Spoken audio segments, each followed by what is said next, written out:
김영상의 자는 승여, 호는 춘우정이다. 강진에 있는 도강이 본관으로 시조는 고려의 도성군 김희조이다. 그 뒤에 김혜련은 조선 태조 때 공을 세워 한성 판윤을 지냈다. 시호는 충민이다. 다시 오대를 내려와 생원 한정 김약회는 아우인 김약허와 태학에서 공부하였다. 1519년에 사화가 일어나자 마침내 고향으로 돌아왔다. 그리고 퇴계 이황 하서 김인후, 일제 이향 선생들과 학문에 대해 질문하고 시를 주고받았다.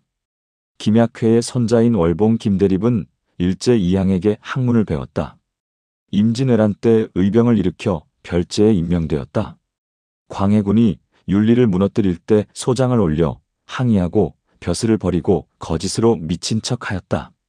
천묵 이상형, 난곡 송민고 등과 함께 사귀니 세상에서 그들을 칠광이라 불렀다.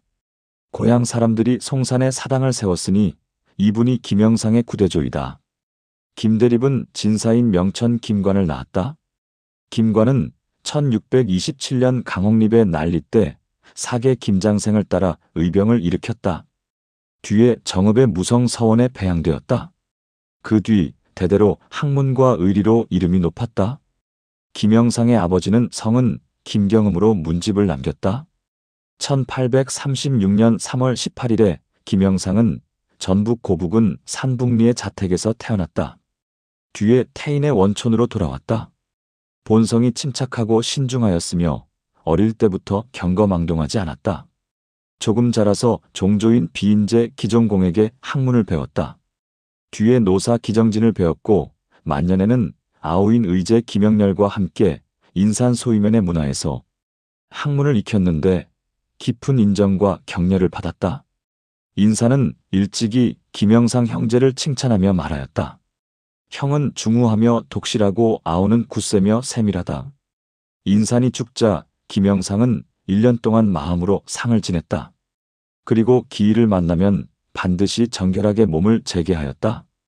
두 아우와 재산을 나눌 때 자신은 황폐한 땅을 골랐다. 조상을 받들 때 반드시 사계절 정제를 지냈는데 새벽에 반드시 사당에 절을 올렸다. 기일에는 마치 처음 돌아가셨을 때처럼 슬퍼하였다. 우애가 선조의 제사를 지내주었으며 양자를 들여 후사를 잊게 하고 밭을 나눠주었다. 이에 앞서 같은 집안 사람끼리 묘에 딸린 밭의 경계 문제로 여러 세대 동안 다투어도 결론이 나지 않았다. 이에 김영상이 말하였다. 이것은 한 집안이 화목하게 지내는 것이 아니다. 그리고 오랫동안 정성을 다해 그들을 달래 마침내 아무 탈 없이 그 땅을 종가로 귀속시켰다. 후학들을 자상하게 가르치되 조금도 게으르지 않고 정성을 다 쏟았다. 때때로 여러 선비들과 학문을 강론하고 예를 익혔다. 항상 조심스럽게 행동하고 혼자 있을 때를 삼가는 것으로 학문의 기초를 삼았다. 평소에 더 이상 높을 수 없는 것은 하늘이라고 여겨 누워서 하늘을 바라보지 않았다. 밤에 도둑이 지붕에 올라가 있다가 문득 김영상과 눈이 마주쳐 발을 헛디뎠는데 김영상은 천천히 말하였다. 우리 집에 사다리가 있으니 급히 내려오지 마라. 나는 내가 다칠까 걱정이다. 그리고 사다리를 가져다 주었다. 1894년에 동학농민군이 걷잡을 수 없이 일어났는데 태인이 더욱 극심하였다. 김영상은 옛사람이 위태로운 상황에서도 글 읽기를 멈추지 않았던 것을 떠올리며 마음을 가다듬어 더욱 글 공부를 멈추지 않았다. 동학농민군 또한 서로 조심하여 김영상이 사는 마을에 들어가지 않았다. 을미사변이 일어나고 단발령이 내렸다는 소식을 듣고 시를 지어 자신의 뜻을 나타내고 비상시에 쓸 약을 항상 가지고 다녔다. 그 후 책을 가지고 산골짜기로 숨어 자취를 감춰버렸다. 또한 선산 아래에 집을 사서 나들이를 하지 않고 독서하며 자신을 깨끗이 지켰다. 1910년 8월에 일본이 드디어 조선을 빼앗았다. 당시 김영상의 나이 76세였는데 11월에 일본이 노인을 우대한다는 명목으로 이른바 은사금을 주려고 하였다. 김영상은 편지를 써서 질타하며 그것을 물리쳤다. 나는 대한의 신민이다. 어찌 원수의 돈을 받을 수 있겠느냐? 세 차례에 걸쳐 이와 같이 하였는데 일본인들은 그래도 그치지 않았다. 김영상이 화를 내며 말하였다. 나는 당당한 대안의 선비이다. 어찌 일본인의 돈을 받았다는 문서에 이름을 올리겠느냐? 그리고 이름이 적힌 문서를 찢어버리고 쫓아버렸다. 다음 해 1911년 4월에 일본 대장 아치미가 또다시 찾아와 협박하였다.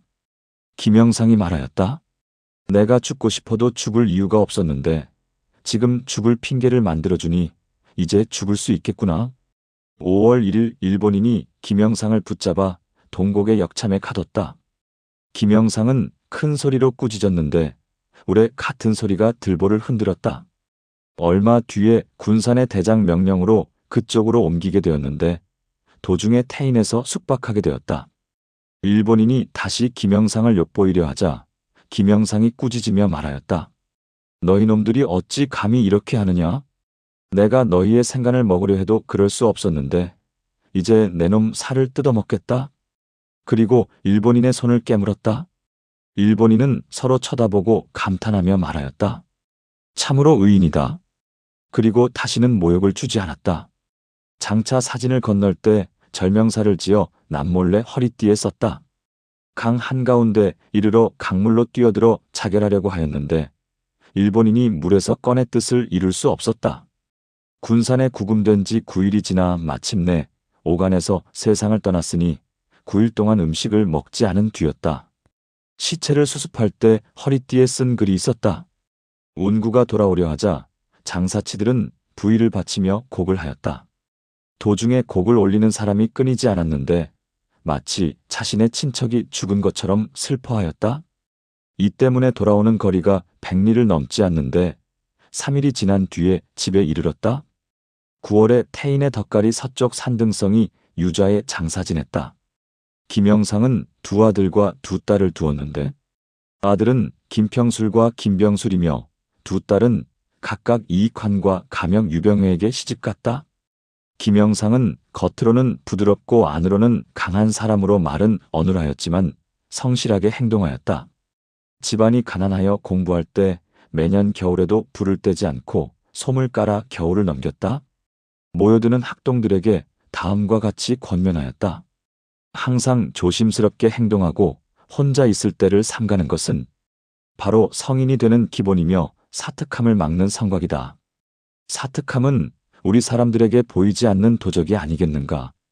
형체가 없지만 눈에 보이는 강한 오랑캐보다 더욱 해를 끼치니 원컨대 그대들이 거경과 신독 공부를 하여 사특함을 상대한다면 반드시 우리 성곽은 견고해져 도적은 물러나게 될 것이다.